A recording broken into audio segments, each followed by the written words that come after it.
What up, peeps? Welcome to today's vlog. I hope you are excited for this one because today we have some really awesome trade-ins, some DS games you might like to see, but also I'm going to be talking about our website.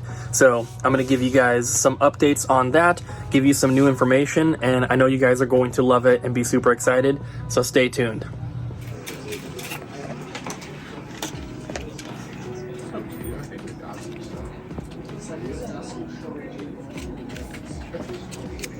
Are you having fun?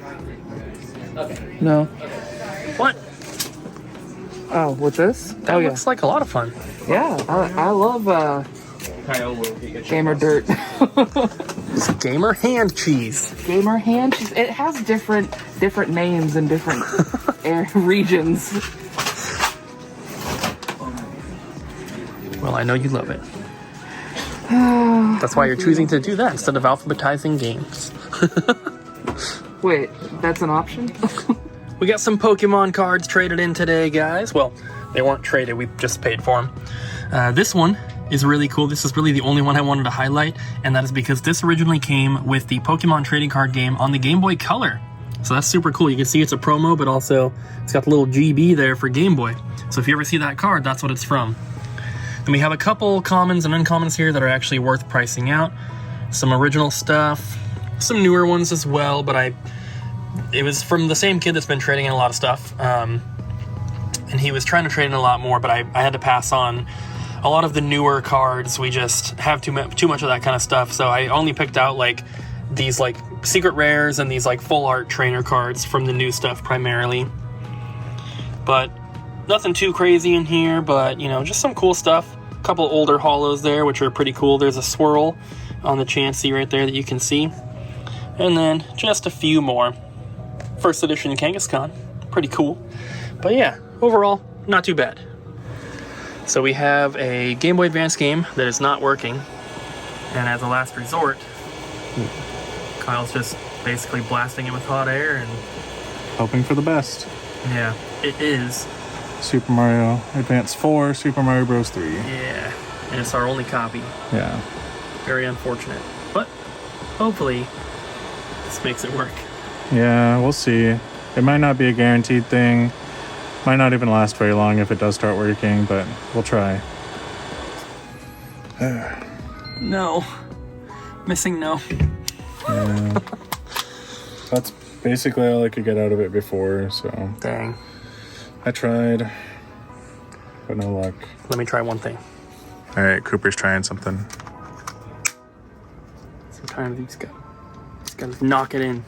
Just knock it in. Go on, knock. Come on, use some elbow grease. That didn't work. No. No, it's nothing. You broke it. No. I did not break it. Kyle broke it. You saw him. You saw him with the heat. Oh my god. No, it's done. It's dead, Cooper. It's dead. Alright, it's trade time. Let's start over here.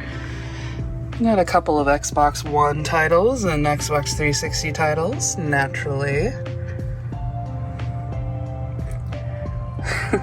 Okay, so I know zombie games are a dime a dozen, but I love the the nutty ham ones. Yep, this is the one that's set in a mall. You can throw anything and everything at them, and you help random people, survivors, survive. And I just, if you take a zombie game and you give it that eccentric, like, gameplay style, it's the best. I don't care who you are. And if you guys know of any other kind of off-kilter zombie games, like Lollipop Chainsaw, let me know in the comments.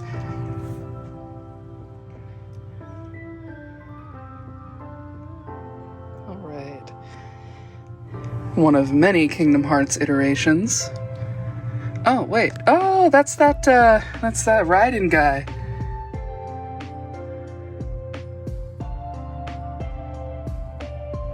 Puppeteer.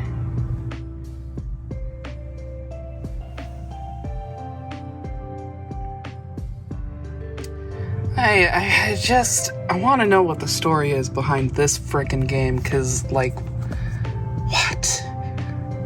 I'm scared. I'm scared looking at it. I don't know what it's supposed to be about. Oh, yeah, and we got this copy of Futurama for PlayStation 2.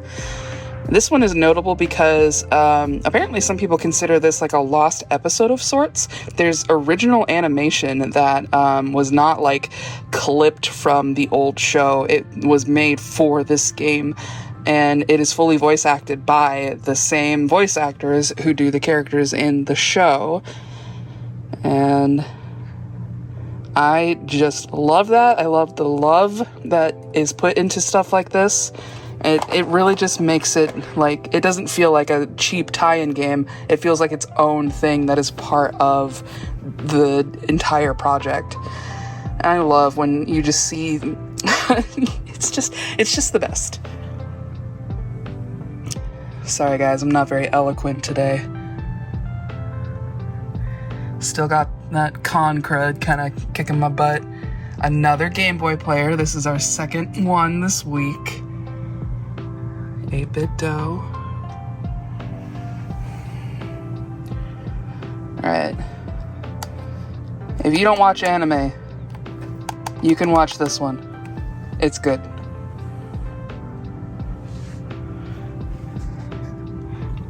Ball Kid! It's Balloon Kid. Alright, and then last but not least, these amiibos here. We've got the Loot Goblin from Diablo 3, a score of Animal Crossing characters. I believe these are from Abby's collection. She's just giving them new homes.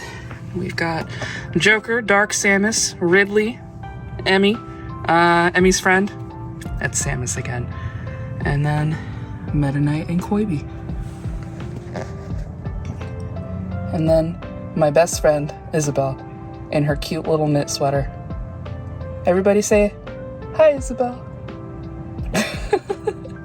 Thanks for trading with us, guys. All right. Yesterday's question was about, like, scary dreams. Yeah. So, guy with the green hat said, scary reoccurring dream, here we go. I used to have one where I was losing teeth at random, no matter where I was or who I was talking to, and when I woke up, I was so scared. I thought I was toothless, but thankfully I wasn't. Teeth dreams are actually super common with people. Yeah. I've had several tooth dreams. Yeah? Mine usually manifests, I can feel them coming loose in my mouth, and I, like, jostle them in my mouth. It's the worst. Yeah, I've had one where I've, like, pulled my teeth out. Oh, gosh. Yeah. The next one is from Old Man PJ. He said, scary dream. Need to poop, but it's a public toilet. The toilet is overflowing, the floor is wet, God. And there's no door. Yeah, that would suck. That just reminds me of the bathrooms at, like, the Washington Convention Center, where you can see everybody when you're on the toilet. Like, the door, the walls are, like, waist high. So when you're sitting down, your head is just popping over, and you could just look at everybody else on the toilet. That's party pooping. That's baby. awesome. Yeah. Maybe very uncomfortable. Let's talk about the new website, guys. And I've already filmed this once, and it was way too long, so I'm going to try to condense it down. But for those that do not know, if you're new to the channel, our website, when it's up, has 99% of our inventory available for purchase online and worldwide shipping. It's down right now because a new website's being created by someone named Adam. It's not the Adam that works here. He works for an actual company called Bauer Tech, and they're building a new website for us. And the entire backend is going to be the same. It's all being ported over. So if you have an account on our current website, your same account will be on the new website. All of your previous orders will still be there for you to look at. Any pre-orders you have will still be there. Our entire database is being ported to the new website. It's going to have the same URL, everything like that. So basically, it's the same website, just a brand new look and some new features. So I'm going to go through real quick and explain just a couple of those new features that we either have already implemented or are working on now. And I'm super, super excited for some of them, and I think you guys will be as well. So first up, the website's going to look completely different. I built the first website, the only website I've ever made. I'm not a programmer. I'm not a web developer. It was functional, but it was crappy. The new website looks amazing. I'm looking at it right here. I'm not showing you guys anything yet. I'm just telling you a couple things. You'll see it soon enough. So it's going to look completely different. A couple big changes that we have made that I'm super excited about. Number one, there is a button right on the top of the website to track your order. So you will no longer need to search through your spam folder for the automatic emails that get sent out when we ship. You will no longer have to message us on Facebook or Instagram or email us asking for tracking. Assuming that you have your order number or you have an account that you logged into, you can track your order right from there, which is going to be awesome. Another thing that we're trying to work on is adding a wish list system. So you'll have to create an account on the website, but once you do, you'll be able to click a button to show out of stock items, which we don't normally have visible.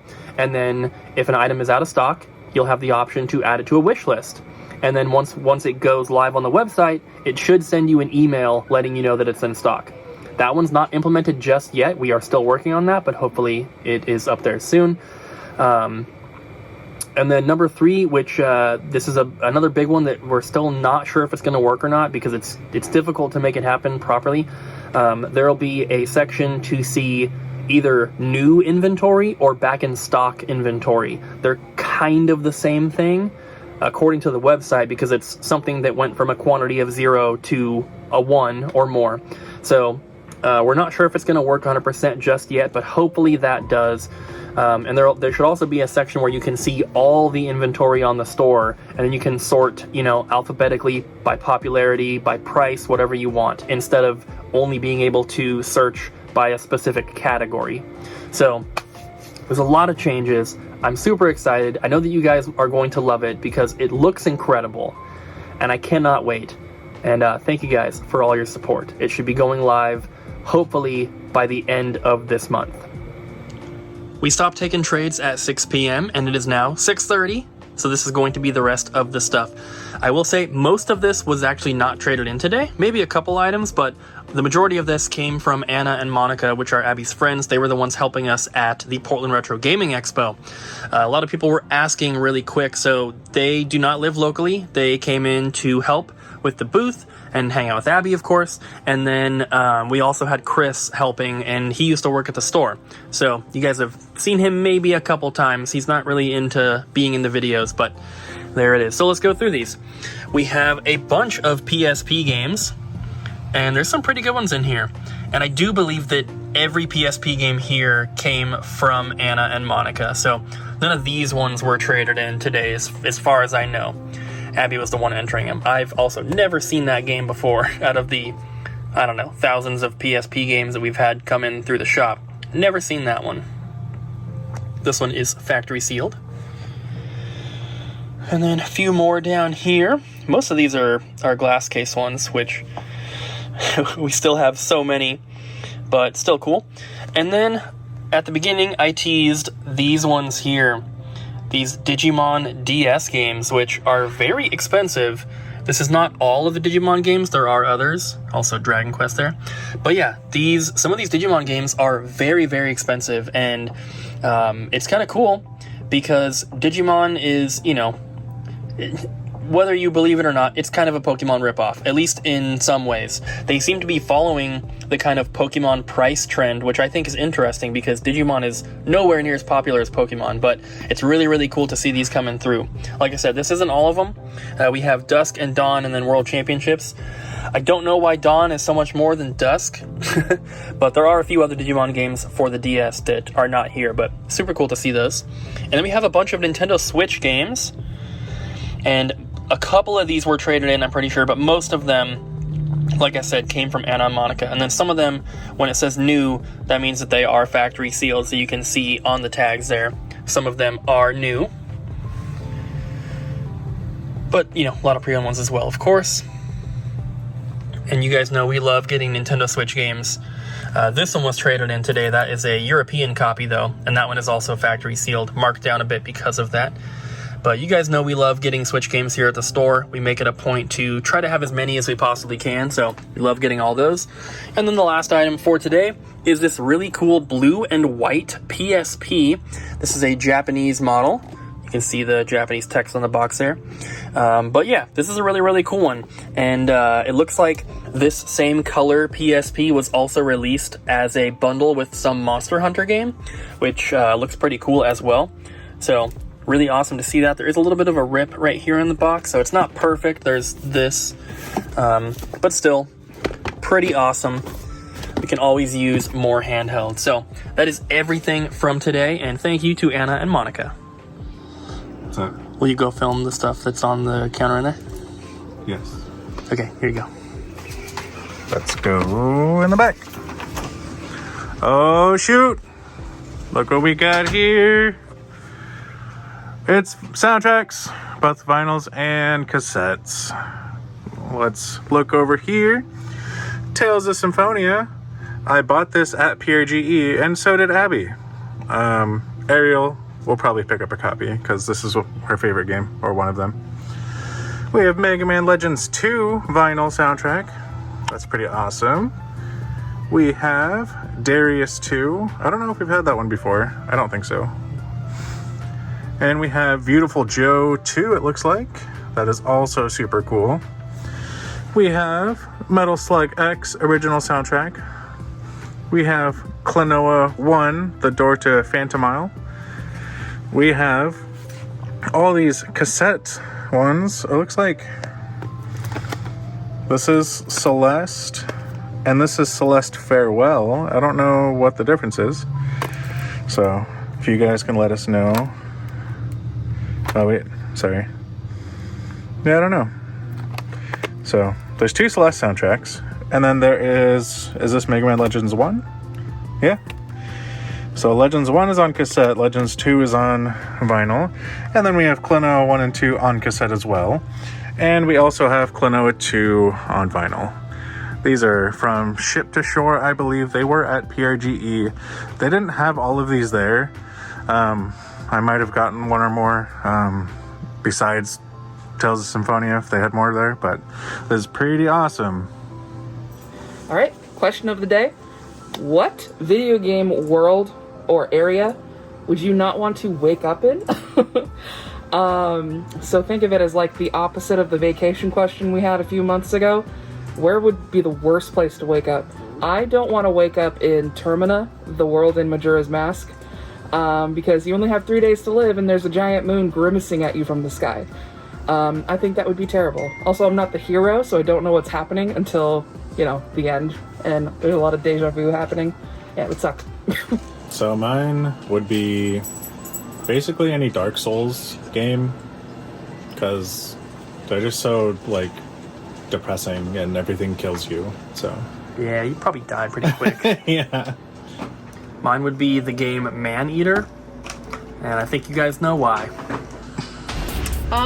Probably the Dead by Daylight campfire, because you literally, the whole thing about Dead by Daylight is that you complete the whole thing and then you end up back at the campfire and it's just a circle of trying not to die.